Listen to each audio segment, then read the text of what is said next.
ദൈവ തിരുനാമത്തിന് മഹത്വമുണ്ടാവട്ടെ. Bible reading പ്രോഗ്രാമിൽ സംബന്ധിക്കുന്ന ഏവർക്കും കർത്തൃനാമത്തിൽ സ്നേഹവന്ദനം.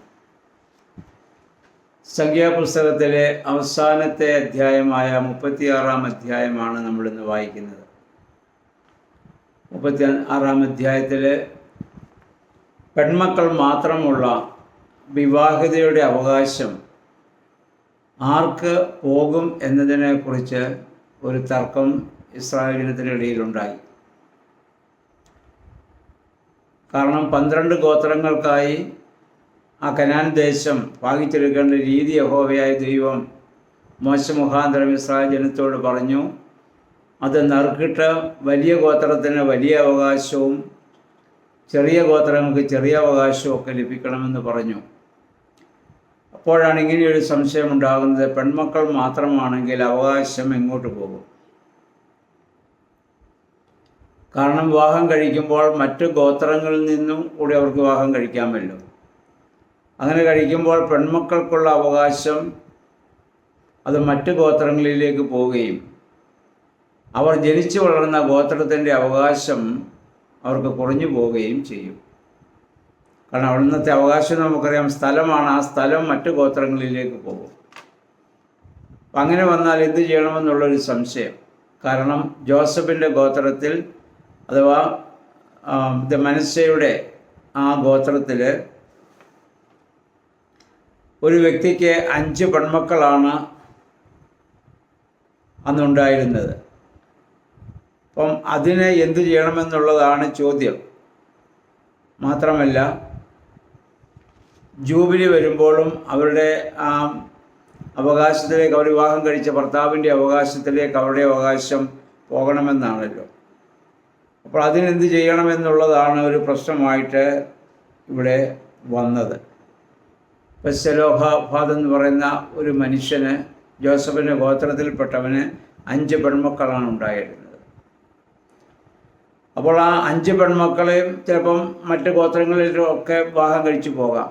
അപ്പോൾ അവർക്ക് ലഭിക്കേണ്ട അവകാശങ്ങളൊക്കെ അങ്ങനെ പോവില്ലേ എന്നുള്ളതാണ് സംശയം. അപ്പോൾ അവർ മോശയോട് പറഞ്ഞപ്പോൾ മോശ ദൈവത്തോട് ആലോചന ചോദിച്ചു. യഹോവയായ ദൈവം പറഞ്ഞ പ്രകാരം മോശ ഇസ്രായേൽ ജനത്തോട് പറയുന്നു. അദ്ദേഹം പറഞ്ഞ മറുപടി ഇതാണ്: സ്ത്രീകൾക്ക് ഇഷ്ടമുള്ള പുരുഷന്മാരെ വിവാഹം കഴിക്കാം, പക്ഷേ അത് അവരുടെ പിതൃഗോത്രത്തിൽപ്പെട്ട കുടുംബങ്ങളിൽ നിന്നായിരിക്കണം.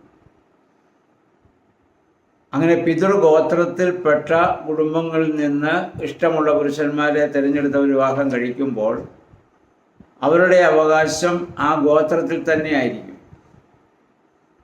ആ അവകാശം മറ്റ് ഗോത്രങ്ങളിലേക്ക് ഒരിക്കലും അത് മാറിപ്പോവില്ല. അങ്ങനെ യഹോവയായ ദൈവം പറഞ്ഞത് അനുസരിച്ച് മനശ്ശെ ഗോത്രത്തിലെ സെലോഹാദിൻ്റെ 5 പുത്രിമാരുടെ പേര് പറയുന്നു: മക്ല, തിർസ, ഹൊഗ്ല, മിൽക്ക, നോവ. അവരെന്ത് ചെയ്തു? അവരുടെ പിതൃഗോത്രത്തിൽപ്പെട്ട ഇഷ്ടമുള്ള പുരുഷന്മാരെ അവർ തിരഞ്ഞെടുത്ത് വിവാഹം കഴിക്കുകയും അങ്ങനെ ആ മനശ്ശ ഗോത്രത്തിൻ്റെ അവകാശം മറ്റ് ഗോത്രങ്ങളിലേക്ക് പോവാതെ കാത്തു സൂക്ഷിക്കുകയും ചെയ്തു. അത് അന്നത്തെ യഹോവയായ ദൈവം മുഖാന്തരം ഇസ്രായേൽ ജനത്തിന് കൊടുത്ത ഒരു നിയമമാണ്. പുതിയ നിയമവുമായി നമ്മളിതിനെ ബന്ധിപ്പിക്കുമ്പോൾ വിശ്വാസിയുടെ അവകാശം എന്ന് പറയുന്നത് അവൻ്റെ വിശ്വാസമാണ്. ഈ ഭൂമി നമുക്ക് അവകാശപ്പെട്ടതല്ല. നമ്മൾ ഈ ഭൂമി വിട്ട് നമ്മളൊക്കെ പോവേണ്ടവരാണ്. പഴയ നിയമത്തിൽ അതിൻ്റെ ഒരു നിഴലാണല്ലോ ഈ ഭൂമിയിലെ കാര്യങ്ങൾ. നമ്മളെ പ്രത്യാശ വെച്ചിരിക്കുന്ന വരാനിരിക്കുന്ന ലോകത്തെക്കുറിച്ചാണ്. അപ്പോൾ അവിടെ നമ്മൾ വിശ്വാസികൾ എന്തു ചെയ്യണം? അവരുടെ അവകാശം വിശ്വാസമായതുകൊണ്ട് വിവാഹം കഴിക്കുമ്പോൾ വിശ്വാസികളുമായിട്ടുള്ള വിവാഹബന്ധത്തിൽ ഏർപ്പെടുക. അവിശ്വാസികളുമായി വിവാഹബന്ധത്തിൽ ഒക്കെ നമ്മൾ ഏർപ്പെടേണ്ടി വരുമ്പോൾ നമ്മുടെ അവകാശം നമ്മുടെ ആ ദൈവത്തിൽ നിന്ന് നമുക്ക് ലഭിച്ചതായ അവകാശം അത് അവിശ്വാസികളിലേക്ക് മാറിപ്പോകാൻ സാധ്യതയുണ്ട്. അതുകൊണ്ട് ആ രീതിയിൽ നമ്മൾ വിവാഹാലോചനകളൊക്കെ നടത്തുമ്പോൾ നമ്മൾ ശ്രദ്ധിക്കേണ്ടതാണ്. ഗവൺമെൻറ്റിൻ്റെ നിയമം അനുസരിച്ച് നമുക്കറിയാം, ഇൻ്റർകാസ്റ്റ് മാരേജിനെയാണ് ഗവൺമെൻറ് എപ്പോഴും ഇത് പ്രൊമോട്ട് ചെയ്യുന്നത്. അത് രാഷ്ട്രത്തിൻ്റെ നിയമം അനുസരിച്ച് അങ്ങനെയാണെങ്കിലും നമ്മുടെ വിശ്വാസപരമായ കാര്യങ്ങൾ വരുമ്പോൾ വിശ്വാസികളുമായിട്ട് വിവാഹം കഴിക്കുന്നതാണ് വിശ്വാസ ജീവിതത്തിനും അവർക്ക് ജനിക്കുന്ന മക്കൾക്കും എപ്പോഴും അനുഗ്രഹം അത് തന്നെയായിരിക്കും. എങ്കിൽ രണ്ട് വിശ്വാസത്തിലുള്ളവർ തമ്മിൽ വിവാഹം കഴിക്കുമ്പോൾ ജനിക്കുന്ന കുട്ടി ഏത് വിശ്വാസത്തിലേക്ക് പോകും? ഈശ്വര വിശ്വാസം ഇല്ലാത്തവർക്കത് പ്രശ്നമല്ല, പക്ഷേ ഈശ്വര വിശ്വാസം ഉള്ളവർക്കതൊരു പ്രശ്നം തന്നെയാണ്. അതുകൊണ്ട് ആ കാര്യങ്ങൾ നമ്മൾ മനസ്സിലാക്കി നമുക്ക്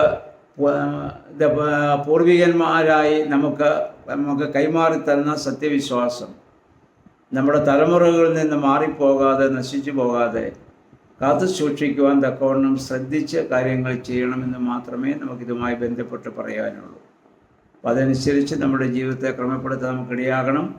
അങ്ങനെ സംഖ്യാപുസ്തകം ഇന്നിവിടെ അവസാനിക്കുകയാണ്. അപ്പോൾ ഈ നമ്മുടെ സംഖ്യാപുസ്തകം 1 അധ്യായം മുതൽ മോശ മുഖാന്തരം ഇസ്രായേൽ ജനത്തിന് കനാനിൽ ചെന്നതിന് ശേഷം അവർ എങ്ങനെ ജീവിക്കണം, എന്ത് ചെയ്യണം, അവർ തമ്മിലുള്ളതായ ആ ബന്ധങ്ങളിലൊക്കെ കാത്തു സൂക്ഷിക്കേണ്ട നിയമങ്ങളും കാര്യങ്ങളും ശുദ്ധീകരണങ്ങളും എന്ന് വേണ്ട ധാരാളം കാര്യങ്ങൾ ഈ 36 അധ്യായങ്ങളിലൂടെ നമുക്ക് പഠിക്കാൻ സാധിച്ചു. ഇനി മുതൽ ഒരു പുതുവർഷത്തിലേക്ക് നമ്മൾ പ്രവേശിക്കുകയാണ്. ആ പുതുവർഷം ബൈബിൾ വായനയുടെ ഒരു വർഷമായിട്ട് നമുക്ക് മാറണം. ഇനി നമ്മൾ ആവർത്തന പുസ്തകങ്ങളിലേക്ക്, പഞ്ചഗ്രന്ഥങ്ങളിലെ അവസാനത്തെ പുസ്തകമായ ആവർത്തന പുസ്തകത്തിലേക്ക് 1-ാം തീയതി മുതൽ നമ്മൾ പ്രവേശിക്കുകയാണ്. മറ്റുള്ളവരെ കൂടി ബൈബിൾ വായിപ്പിക്കുവാൻ തക്കവണ്ണമുള്ള പ്രേരണ നിങ്ങളുടെ ഭാഗത്തു നിന്നുണ്ടാവണം. കാരണം നമുക്കറിയാമല്ലോ, ഇത്രയും നാൾ ബൈബിൾ വായിച്ചപ്പോൾ ഇതിനു മുമ്പ് നമ്മൾ ശ്രദ്ധിക്കാത്ത പല കാര്യങ്ങളും നമുക്ക് ശ്രദ്ധിക്കാനും മനസ്സിലാക്കാനും നമുക്ക് സാധിക്കുന്നുണ്ട്. അതുകൊണ്ട് ദൈവവചനം ഈ ഭൂമിയിൽ നമുക്കൊരു വലിയ വെളിച്ചമാണ്. എന്നും അത് വായിക്കുകയും ധ്യാനിക്കുകയും ചിന്തിക്കുകയും ചെയ്യുന്ന അനുഭവം നമ്മുടെ ജീവിതത്തിൽ ഉണ്ടാവട്ടെ. അതുകൊണ്ട് കഴിഞ്ഞൊരു വർഷക്കാലം ഈ ബൈബിൾ റീഡിങ്ങുമായി ബന്ധപ്പെട്ട് സഹകരിച്ച എല്ലാവരോടുമുള്ള നന്ദി കർത്തൃനാമത്തിൽ വിനീതമായിട്ട് ഈ സമയത്ത് അറിയിക്കുകയും അടുത്ത വർഷം കൂടുതൽ ശക്തിയോടെ ഈ ഒരു പ്രോഗ്രാമുമായിട്ട് മുന്നോട്ട് പോകുവാൻ ദൈവമേ പരിശുദ്ധാത്മാവെ ശക്തീകരിക്കണമേ എന്ന് നമുക്ക് പ്രാർത്ഥിക്കാം. എല്ലാവർക്കും നല്ല ഒരു പുതുവത്സരം ആശംസിക്കുന്നു. ഇനി നമുക്ക് വരുന്ന വർഷം സന്തോഷത്തിൻ്റെ, സമാധാനത്തിൻ്റെ, ദൈവാനുഭവത്തിൻ്റെ, ദൈവാനുഗ്രഹത്തിൻ്റെ ഒരു വർഷമായി തീരട്ടെ എന്നുള്ള ഒരു ആശംസയോടെ ഈ പുസ്തകം ഇവിടെ സമാപിപ്പിക്കുന്നു. നാളെ മുതൽ 1-ാം തീയതി മുതൽ നമ്മൾ ഇനിയും ആവർത്തന പുസ്തകത്തിലേക്ക് നമ്മൾ പ്രവേശിക്കുകയാണ്. അത് വായിക്കുവാൻ തക്കവണ്ണം എല്ലാവരും തയ്യാറാവുക. എല്ലാവരെയും സർവശക്തനായ ദൈവം അനുഗ്രഹിക്കട്ടെ എന്ന് പ്രാർത്ഥിക്കുകയും ചെയ്യുന്നു.